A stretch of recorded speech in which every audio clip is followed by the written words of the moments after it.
Assalamualaikum warahmatullahi wabarakatuh. Apa kabar Imawan Imawati? Ketemu lagi nih sama kita di channelnya Ahmad Dahlan.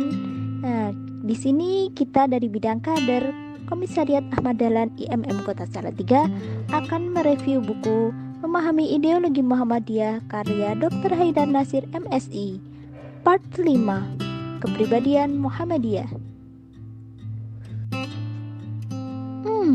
Ngomong-ngomong tentang Muhammadiyah, teman-teman tahu nggak sih kepribadian Muhammadiyah itu sebenarnya seperti apa? Kalau masih bingung, kita next aja ya, tonton videonya sampai habis. Oke, kita mulai dari awal tentang konsep kepribadian Muhammadiyah. Nah, konsep kepribadian Muhammadiyah ini disahkan pada Muktamar ke-35 tahun 1962 di Jakarta, yang dulunya dikenal sebagai Muktamar Setengah Abad. Nah, kepribadian Muhammadiyah ini dirumuskan untuk menjawab pertanyaan apa itu Muhammadiyah, yang pada awalnya dilontarkan oleh Kiai Haji Fakih Usman, salah satu tokoh Muhammadiyah yang pada masa kepemimpinan Kiai Haji Yunus Anis. Nah, dari pertanyaan tadi tentang apa itu Muhammadiyah, teman-teman ada gambaran gak sih? Jadi Muhammadiyah itu adalah persyarikatan yang merupakan gerakan Islam atau dakwah Islam dan amar ma'ruf nahi munkar yang ditujukan kepada dua bidang, yaitu perseorangan dan juga masyarakat. Dakwah dan amar ma'ruf nahi munkar. Nah, jadi di sini dakwah amar ma'ruf nahi munkar kan tadi sudah disebutkan bahwa ini akan ditujukan kepada dua hal, yaitu perseorangan dan juga masyarakat. Perseorangannya itu kita berikan kepada orang-orang yang telah Islam. Nah, ini bersifat pembaruan atau tajdid, yaitu mengembalikan kepada ajaran-ajaran Islam yang asli atau murni. Yang kedua yaitu kepada yang belum Islam. Ini bersifat seruan dan juga ajakan untuk memeluk agama Islam. Kemudian untuk masyarakat, bagaimana sih dakwahnya? Nah, dakwah dari Muhammadiyah ini berbentuk tentang perbaikan, bimbingan, dan juga peringatan. Dari dakwah dan amar ma'ruf nahi munkar tadi itu dilimpahkan ke amal usaha Muhammadiyah. Nah, amal usaha Muhammadiyah ini juga punya dasar loh. Nah, seperti yang pertama, hidup manusia itu harus bermasyarakat dan bertauhid, ibadah, serta taat kepada Allah. Kemudian mematuhi ajaran-ajaran agama Islam dengan berkeyakinan bahwa ajaran Islam itu satu-satunya landasan kepribadian dan ketertiban bersama untuk kebahagiaan dunia dan akhirat. Kemudian menegakkan dan menjunjung tinggi agama Islam dalam masyarakat. Ini adalah sesuatu kewajiban sebagai ibadah kepada Allah dan ihsan kepada manusia. Kemudian ittiba kepada langkah dan perjuangan Nabi Muhammad SAW. Dan yang terakhir yaitu melancarkan amal usaha dan perjuangan sebagai ketertiban organisasi.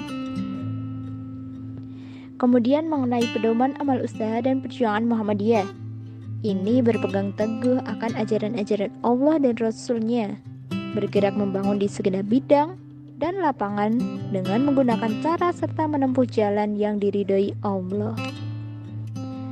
Kemudian setelah kita tahu tentang apa itu Muhammadiyah, kita juga harus tahu loh tentang sifat-sifat Muhammadiyah.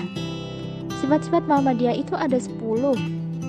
Nah, yang pertama tentang beramal dan berjuang untuk perdamaian dan kesejahteraan. Yang kedua, memperbanyak kawan dan mengamalkan ukhuwah Islamiyah. Yang ketiga, lapang dada, luas pemandangan dengan memegang teguh ajaran Islam. Yang keempat, tentang bersifat keagamaan dan kemasyarakatan.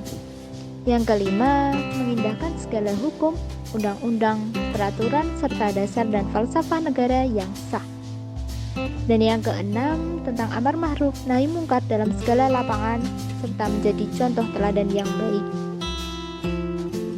Yang ketujuh, tentang aktif dalam perkembangan masyarakat dengan maksud islah dan pembangunan sesuai dengan ajaran Islam. Yang kedelapan, kerjasama dengan golongan Islam manapun juga dalam usaha menyiarkan dan mengamalkan agama Islam serta membela kepentingannya. Kesembilan, yaitu membangun pemerintah serta bekerja sama dengan golongan lain dalam memelihara dan membangun negara untuk mencapai masyarakat yang adil dan makmur yang diridhoi Allah. Dan yang terakhir, kita harus bersifat adil serta korektif ke dalam dan keluar dengan bijaksana. Nah, setelah kita tahu tentang apa itu Muhammadiyah, bagaimana sifat-sifat Muhammadiyah, maka kita akan masuk ke kepribadian Muhammadiyah itu. Jadi Muhammadiyah itu adalah gerakan Islam berdasarkan Islam menuju terwujudnya masyarakat Islam yang sebenar-benarnya, bukan dengan jalan politik, bukan dengan jalan ketatanegaraan, melainkan dengan melalui pembentukan masyarakat tanpa mempedulikan bagaimana struktur politik yang dikuasainya sejak zaman Belanda, zaman militerisme, Jepang, dan sampai pada zaman kemerdekaan Republik Indonesia. Muhammadiyah tidak membenci politik, tapi Muhammadiyah tidak menggunakan politik di dalamnya. Lalu untuk siapa kepribadian Muhammadiyah itu?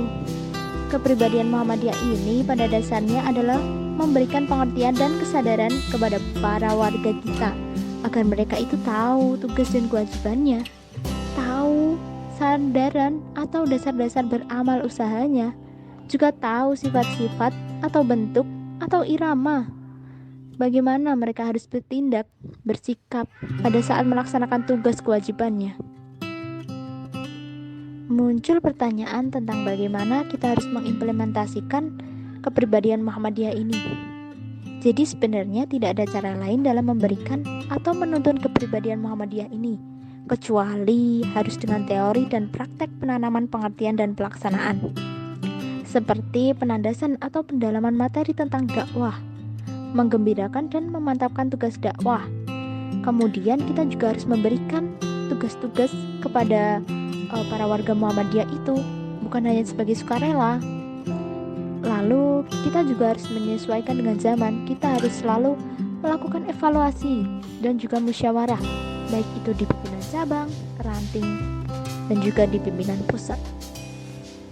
Jadi intinya begini, memahami kepribadian Muhammadiyah itu berarti memahami apa sebenarnya Muhammadiyah itu, yaitu sebagai suatu organisasi persyarikatan yang berdasarkan Al-Quran dan As-Sunnah yang sifat-sifatnya didasari pada keteladanan Nabi Muhammad SAW.